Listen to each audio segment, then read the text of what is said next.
Gracias, Daniel. Y hay novedades en la investigación contra Rodríguez Zapatero. La UDEF apunta a otro presunto caso de tráfico de influencias. La policía detalla en un nuevo informe que el expresidente cobró 200.000 euros por influir. La UDEF acusa a José Luis Rodríguez Zapatero de embolsarse 200.000 euros por mover sus contactos al más alto nivel en Bolivia y sacar de un problema millonario a una empresa peruana. Esto acaba de estallar. La Unidad de Delincuencia Económica y Fiscal de la Policía Nacional ha entregado al juez de la Audiencia Nacional, José Luis Calama, un informe fechado el 22 de junio e incorporado el 24 a las diligencias, que sostiene que el expresidente del gobierno cobró ese dinero por presionar a las autoridades bolivianas y que lo hizo a través de un contrato que la propia UDEF califica de simulado. Y lo que cuenta ese informe es bastante más feo que un contrato de consultoría. Hay un viaje, hay reuniones con el presidente de un país, hay una multa de 107 millones de dólares que se evapora y 2 semanas después un pago. Quédate que te lo desmonto entero. Aquí vas a ver 3 cosas. La primera, cómo una condena de 107 millones de dólares se levanta justo después de que Zapatero se siente con el presidente de Bolivia. La segunda, el papel de una secretaria cuyo teléfono se ha convertido en la pieza que sostiene medio caso. Y la tercera, la línea exacta con la que el entorno del expresidente se defiende y por qué dice que todo esto es una cacería. Vamos por partes porque cada pieza encaja con la siguiente. Empecemos por lo básico, por entender de dónde sale todo esto. No es una causa nueva. Es una rama nueva de una causa que ya venía rodando, el caso Plus Ultra. Te sitúo. Plus Ultra es una aerolínea pequeña de poca flota y poco pasaje que en plena pandemia recibió un rescate público de más de 53 millones de euros del Fondo Estatal de Apoyo a Empresas Estratégicas. Desde el primer minuto, la pregunta que sobrevoló esa decisión fue una sola. ¿Por qué una compañía tan modesta recibió tanto dinero público? Y si hubo intereses políticos empujando esa concesión, de ahí arranca la instrucción. La causa se tramita como las diligencias previas 77-2024 y con el tiempo se ha ido abriendo en abanico hasta colocar a Zapatero, según la tesis del juez, en el vértice de una presunta red de tráfico de influencias a cambio de comisiones. Los delitos que se manejan en el procedimiento son gruesos: tráfico de influencias, blanqueo de capitales y organización criminal. El expresidente lo niega todo de plano, pero el caso ha dejado de ser solo una aerolínea española. Ahora cruza el Atlántico y aterriza en La Paz. Y aquí es donde la cosa se complica de verdad. Vamos con la empresa, porque sin entender quién es el cliente no entiendes nada de lo que viene después. El conglomerado se llama Grupo Gloria. Es un gigante empresarial peruano, con base en Lima, con inversiones repartidas por medio continente, alimentos, cemento, papel, cartón, transporte. Una de sus filiales es Soboce, la Sociedad Boliviana de Cementos. Y Soboce tenía un problema gordo en Bolivia. Había sido condenada a pagar alrededor de 107 millones de dólares por competencia desleal, una cifra a favor de la cementera estatal boliviana, Fancesa. Para que te hagas una idea de la magnitud, son unos 93 millones de euros. Una losa que puede tumbar las cuentas de una filial entera. Y aquí entra el personaje que hoy nos ocupa.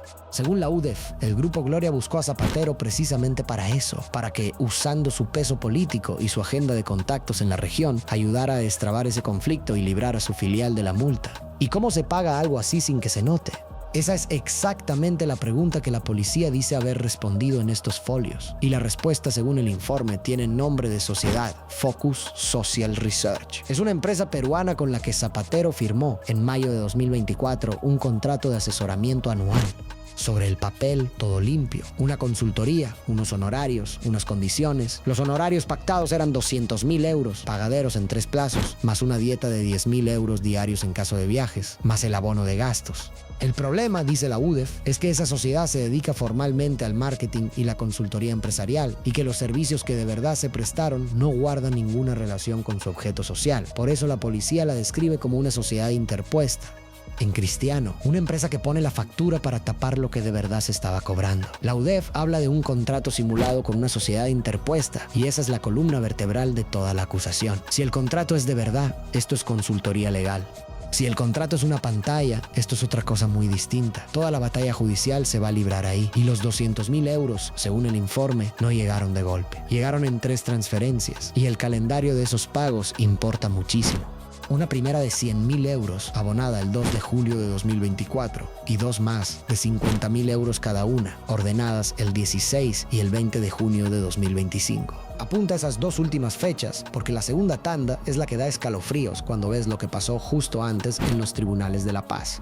La estructura de los pagos no es un dato menor. Para los investigadores, el hecho de que el grueso del dinero llegara escalonado y el último tramo justo después de resolverse el pleito refuerza su tesis de que se estaba pagando por un resultado, no por unos informes. Porque ahora viene la cronología, y la cronología lo es todo en este caso. Septiembre de 2024. Zapatero viaja a Bolivia, a La Paz y a Sucre, pero el viaje no sale de la nada. A finales de agosto, su secretaria ya estaba cerrando la agenda.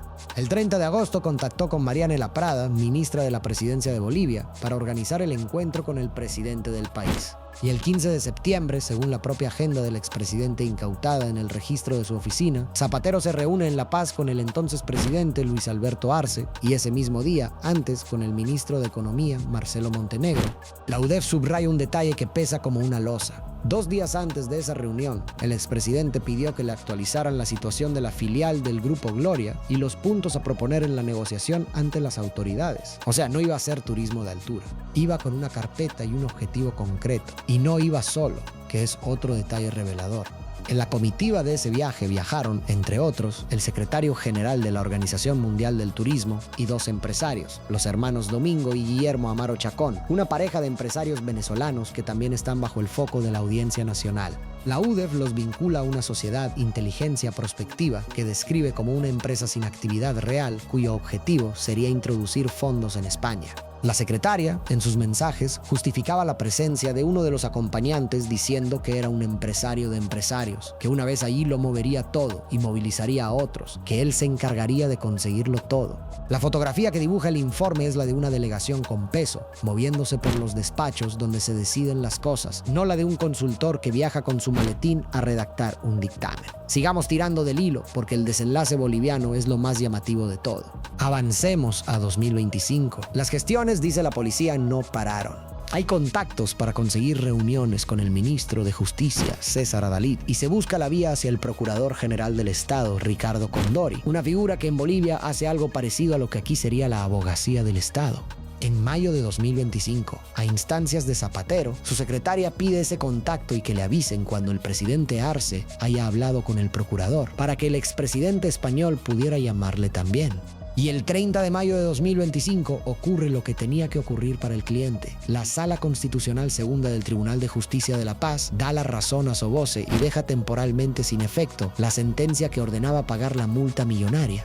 Ojo a la palabra, porque es clave y la defensa se va a agarrar a ella temporalmente. Es un fallo provisional, todavía queda un paso en la justicia boliviana para que sea definitivo. No es una absolución firme.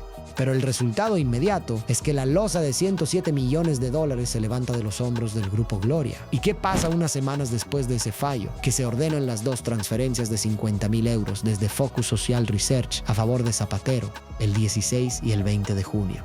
Resuelto el problema, llega el pago. La UDEF coloca esas 2 cosas una al lado de la otra. La sentencia que se levanta y el dinero que entra. Y deja que la conclusión la saques tú.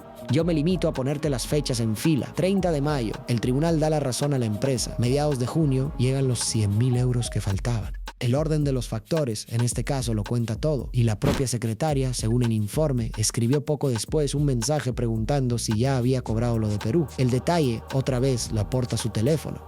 Y ya que ha salido tantas veces ese teléfono, déjame pedirte una cosa rápida antes de seguir, porque ayuda y porque es de justicia. Si has llegado hasta aquí, suscríbete y dale a la campanita.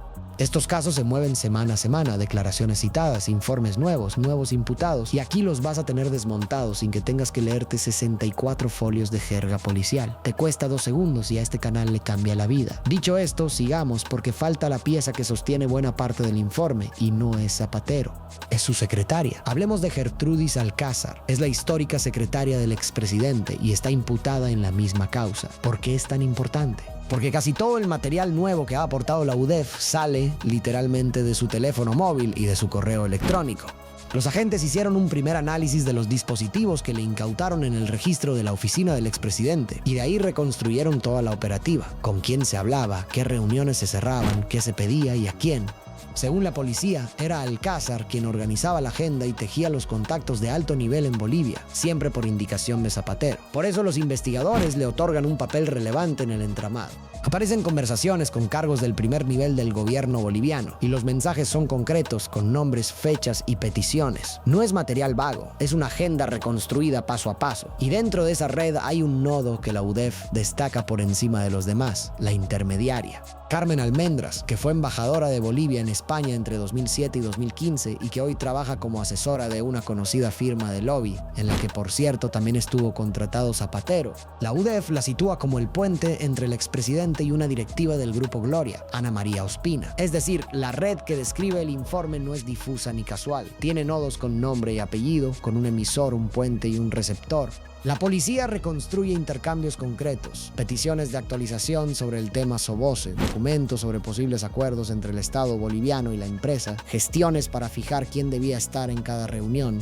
Para los investigadores, ese encaje de piezas conecta directamente la agenda política de Zapatero en Bolivia con los intereses empresariales del Grupo Gloria. Esa es la inferencia central del atestado.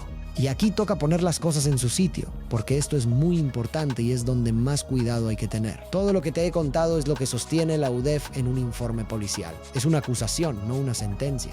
Nadie ha condenado a Zapatero por esto, ni siquiera está procesado por ello. Estamos en fase de instrucción, no hay resolución firme y rige la presunción de inocencia con todas sus letras. Lo que hay encima de la mesa es la tesis de unos investigadores que el juez Calama tendrá que valorar y que la defensa va a pelear folio a folio. Esto es opinión mía y la marco como tal. Cuando una cronología encaja tan limpiamente, conviene desconfiar precisamente de lo limpia que parece, porque un informe está construido para que encaje. Que las fechas cuadren no prueba el delito, lo prueba un juez con todas las garantías. Tú quédate con los hechos y con las dos versiones y juzga por tu cuenta, porque hay una segunda versión y tiene argumentos de fondo que merece la pena escuchar. El entorno de Zapatero no se ha quedado callado. Su defensa, a través de fuentes próximas, sostiene que ese trabajo fue una actividad de consultoría legal por completo, perfectamente legítima, la clase de tarea profesional que un expresidente puede desarrollar en el sector privado una vez deja el cargo.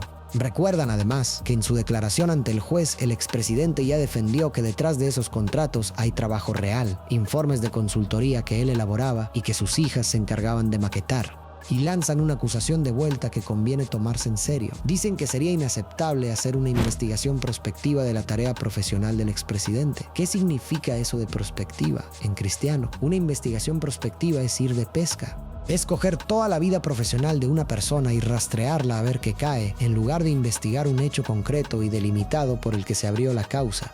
El argumento de la defensa es que este informe se nutre de mensajes privados de su secretaria que no tienen nada que ver con el objeto original del procedimiento, que era el rescate de Plus Ultra.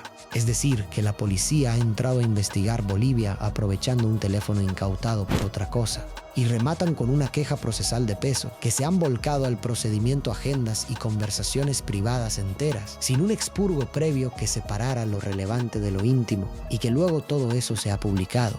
Desde el PSOE han ido en la misma línea, denunciando que utilizar una investigación para exponer aspectos de la vida privada ajenos al caso genera indefensión y desborda los límites que deben proteger cualquier actuación judicial. Y esa queja, te guste o no la persona, toca una fibra que va mucho más allá de Zapatero. Y por eso me parece la parte más interesante de todo este lío. Hay aquí dos debates distintos y conviene no mezclarlos. Uno es si Zapatero cometió o no un delito. Eso lo decidirá la justicia con sus tiempos y sus pruebas. El otro es un debate que nos afecta a todos por igual. ¿Hasta dónde puede llegar una investigación? ¿Qué material se incorpora a un sumario? ¿Y qué de eso acaba publicado en la prensa? Porque lo que sostiene este informe no son escuchas autorizadas con una diana concreta y judicialmente delimitada. Son conversaciones extraídas de un teléfono, volcadas enteras, donde lo relevante para el caso convive con lo estrictamente personal de varias personas. Y ese material, una vez en el sumario, salta a los periódicos. De hecho, la defensa de Zapatero ya ha abierto otro frente jurídico que puede ser decisivo. Cuestiona cómo se obtuvo y se analizó parte del material digital. Pide saber qué resolución judicial autorizó expresamente examinar el contenido de ciertos dispositivos, en concreto un disco duro con datos procedentes de varios registros, y denuncia que no encuentra en las actuaciones esa autorización.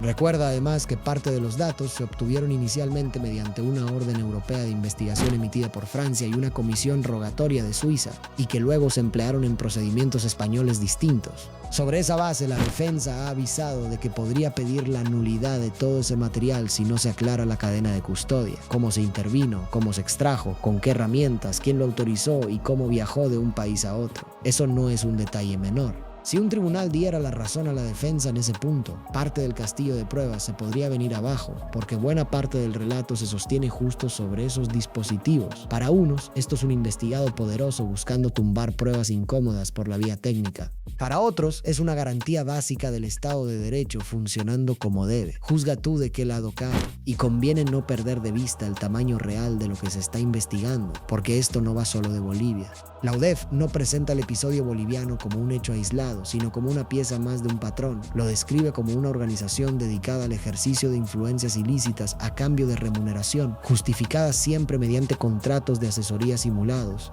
Y subraya que sería sistemática, no episódica. La misma mecánica que dicen haber visto en la parte española de la causa con otra sociedad, Análisis Relevante, a la que la instrucción vincula pagos al propio expresidente y a sus hijas por supuestos informes de consultoría. La tesis del juez Calama ahí es que esos pagos eran facturas simuladas para canalizar lo que la presunta trama cobraba a compañías interesadas en obtener ayudas públicas o favores. Plus Ultra sería el primer ejemplo, Bolivia el segundo escenario, y Análisis Relevante, otra pieza del mismo mecanismo. Para la policía, el patrón se repite. Un contrato de fachada, un trabajo real distinto del que figura en el papel, un pago. La investigación, además, se ha ido ramificando hacia el círculo más cercano del expresidente. Bajo el foco están sus hijas, su secretaria Gertrudis Alcázar y varios empresarios del entorno, y hay más citaciones en camino. El juez Calama ha llamado a declarar como investigado para el 21 de julio a Julio Martínez, conocido como Julito, un empresario amigo del expresidente al que la instrucción señala como lugarteniente principal y figura visible de la trama, e incluso como presunto testaferro. Tendrá que explicar los trabajos que hacía su empresa y la naturaleza de los pagos que efectuó a Zapatero y a sus hijas. Esa declaración se perfila como otra jornada procesal de calado. Lo que empezó como un rescate aéreo en plena pandemia se ha convertido, hilo a hilo, en una de las causas judiciales más tentaculares y políticamente delicadas de la España reciente, con un expresidente en el centro y ramificaciones que llegan hasta La Paz pasando por Lima. Frente a todo esto, hay un gesto del propio Zapatero que la instrucción subraya. En su declaración ante el juez defendió, como te decía, que detrás de sus contratos hay trabajo real.